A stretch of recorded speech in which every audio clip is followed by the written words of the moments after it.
to begin the show today with a Nollywood veteran. Francis Duru, as an actor, has brought untold joy to our screens. Yes, he has. He serves as an integral part of the Nollywood that we know and love today. But he has also built his expertise in the world of theatre. Now, Francis Duru has participated in various theatre productions across Nigeria and is also championing the industry with his influence. Joining us right now on Arise 360 is Francis Duru. It's great to have you on the show. A pleasure, Kachi. Absolutely. So let's talk about Nollywood before we get into the world of theatre. I'm here. All right. So what would you say, you miss most about, because there's old Nollywood and there's new Nollywood.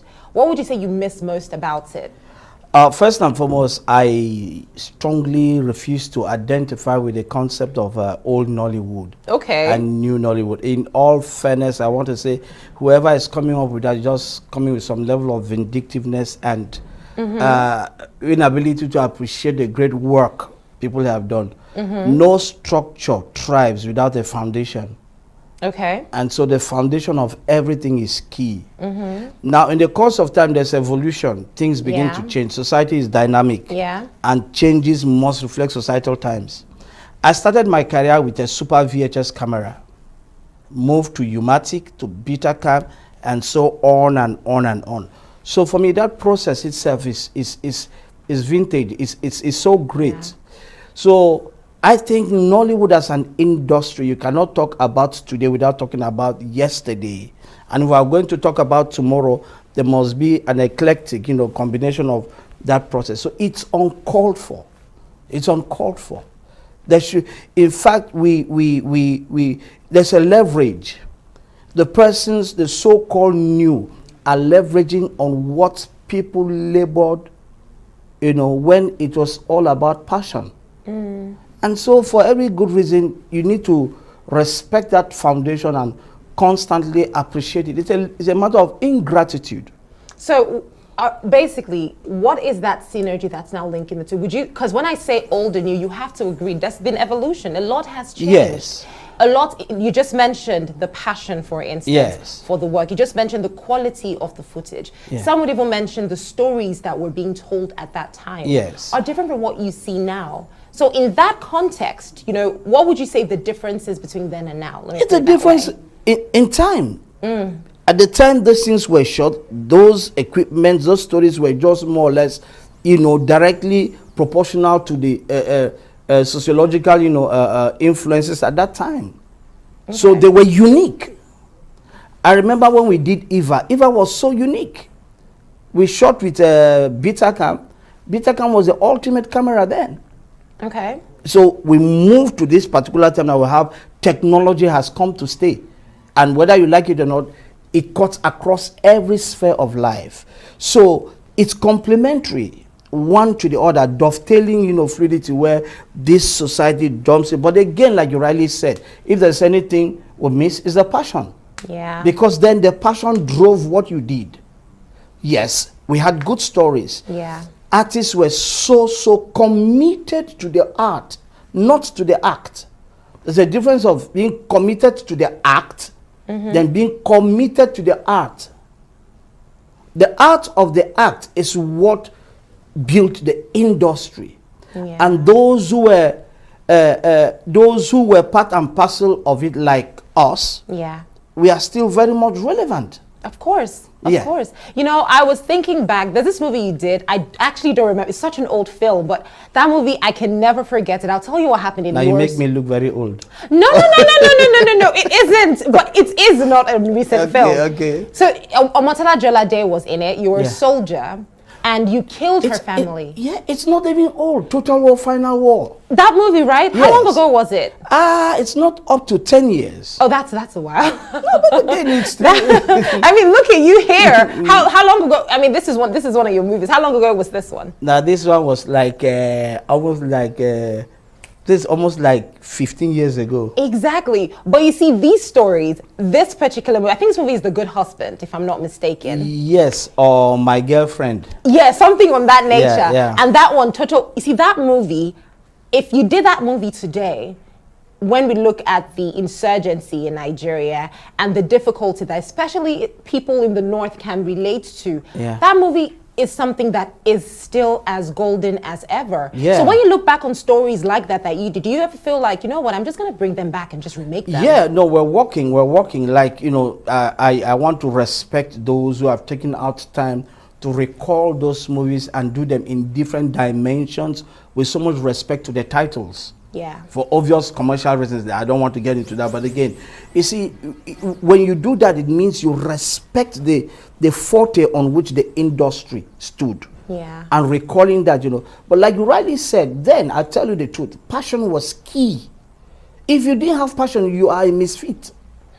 But today now, we know the place of vanity, technology, fast track, you know, pressure cooker pots, you know, approaches to things, and everybody wants to be in front of the camera today. But then being in front of the camera was more or less a taboo. And we're seen as misfits, never do wells and all that stuff. But today, parents come to tell you, I want my child to act.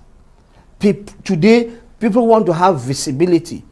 So what do? They maneuver, find their way, manipulate, or with any which how, find their way into Nollywood movies. Not because they have passion for the art, but they believe if they get in the art, they can use it as a leverage to get other things.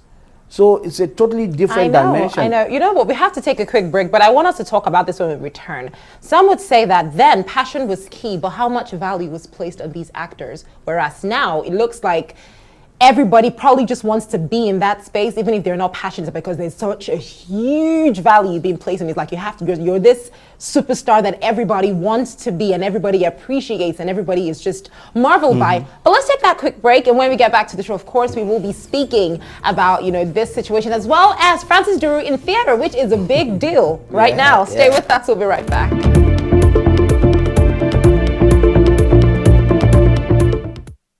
You're welcome back to the show. You are still watching Arise 360, and I have Francis Duru with me here.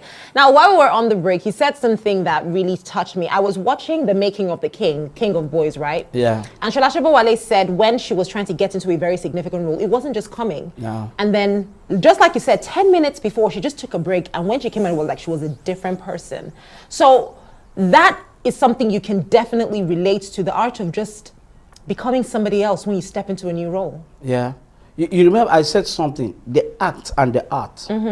It is through the art that you find it.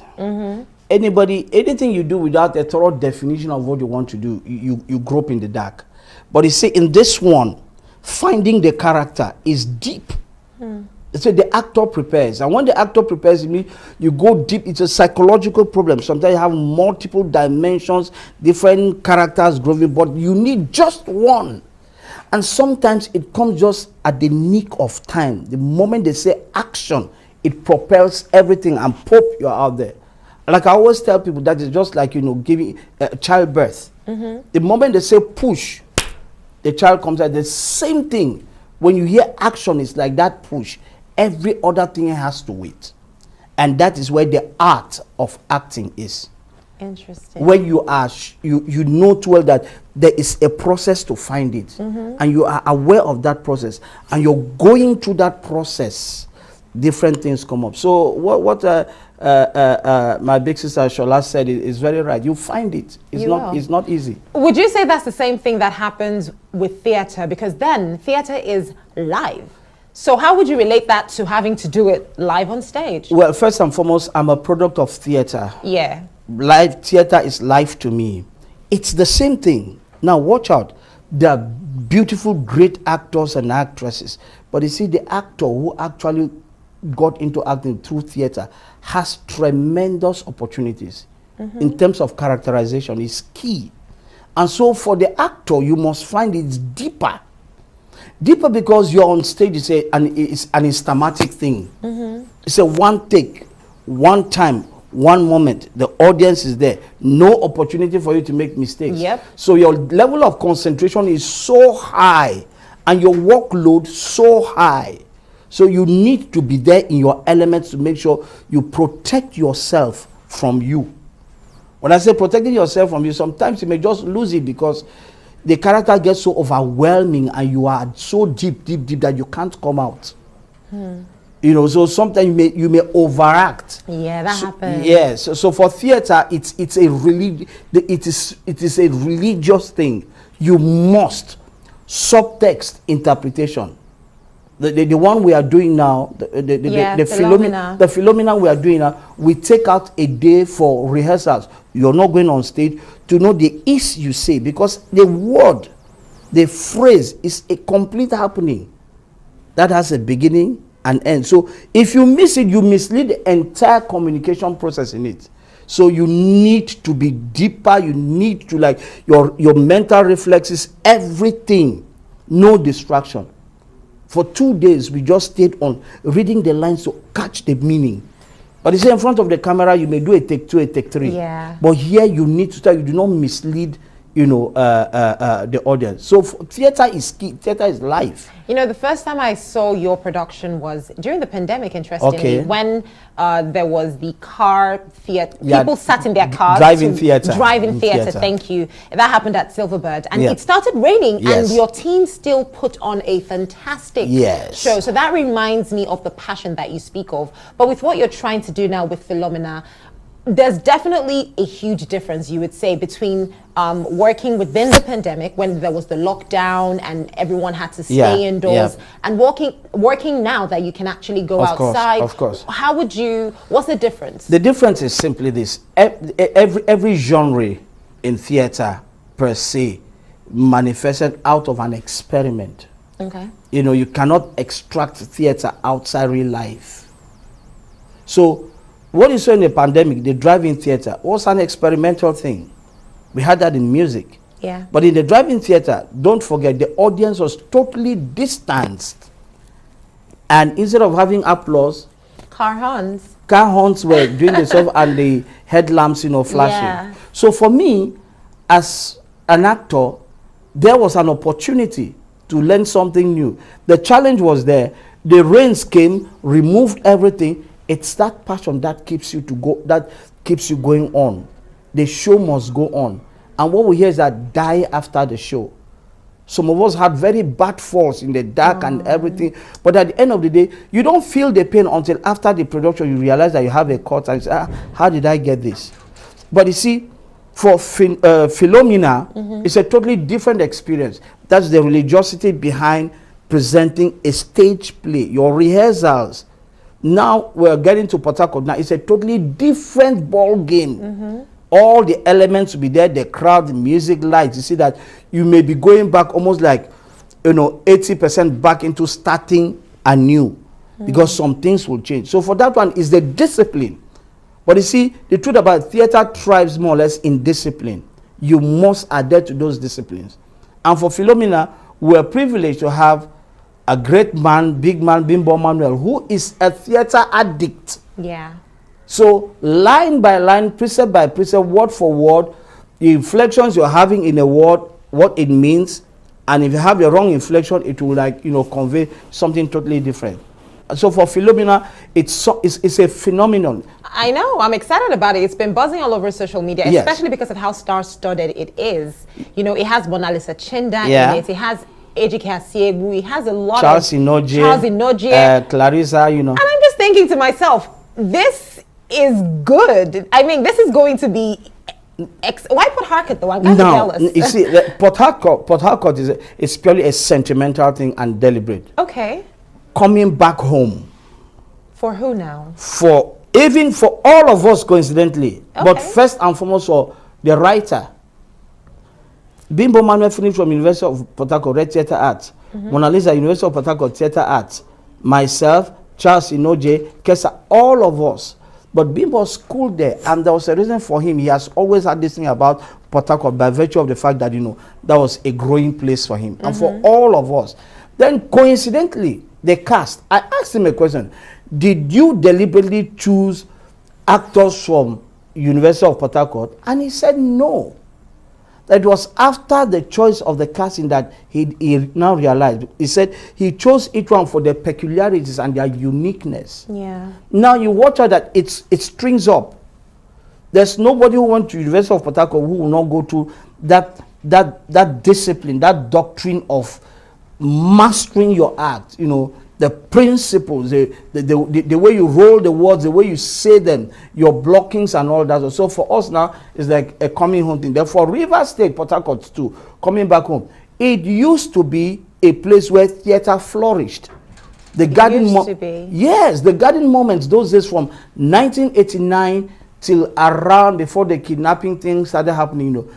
One of the basic things happening in Port Harcourt, Friday, Saturday, Sunday, you have theater productions, the hotels there, tourist beach, so everywhere. So families were used to now carrying their families now to go and watch stage plays. So going back home now, it's a big plot because the government too has actually come out to respect and push so much. I remember when they did Rivers at 50, it was a week only for stage dramas. Yeah. Yeah, when Elechi Amadi died, they rolled out most of his, you know, stage plays. So great writers from that era, the Gabriel Okara and all those stuff. So going back home is like, let's go back to where this all started. Yeah, this all started. So when you mention Lagos, the next place you have to mention in theater is Port Harcourt. Socially, apart from Ibadan. Yeah. You know. So for us, it's like going back home and Philomena to being more or less a social statement that... Yeah, I want to understand the story behind Philomena because I know Bimbo Manuel is all about telling stories that are uncomfortable. Now, no.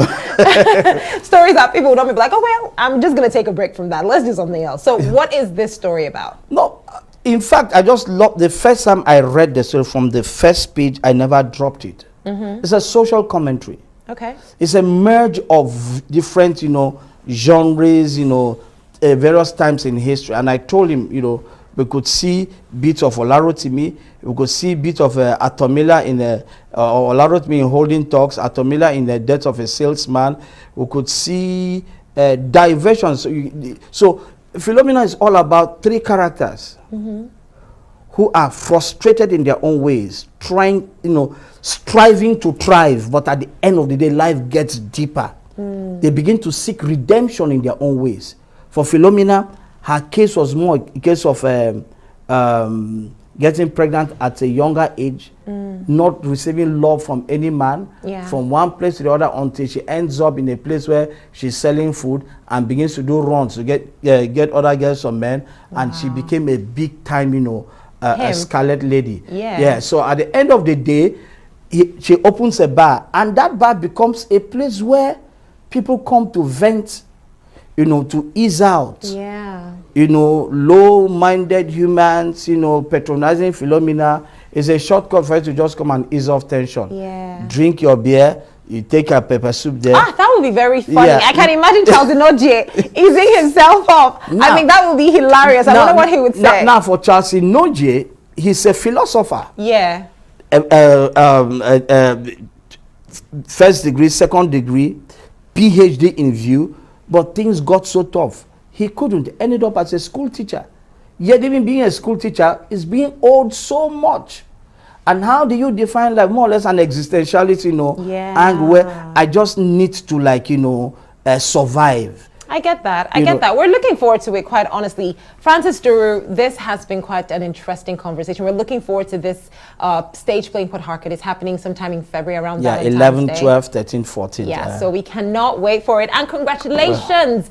You're doing a great job, especially for a lot of aspiring thespians, you know, especially within Abuja. I have a couple of friends who are thespians who would always talk about how you're just an amazing person to work with. Thank you so much. So great job on that. Thank you so much for joining us as well on Arise 360.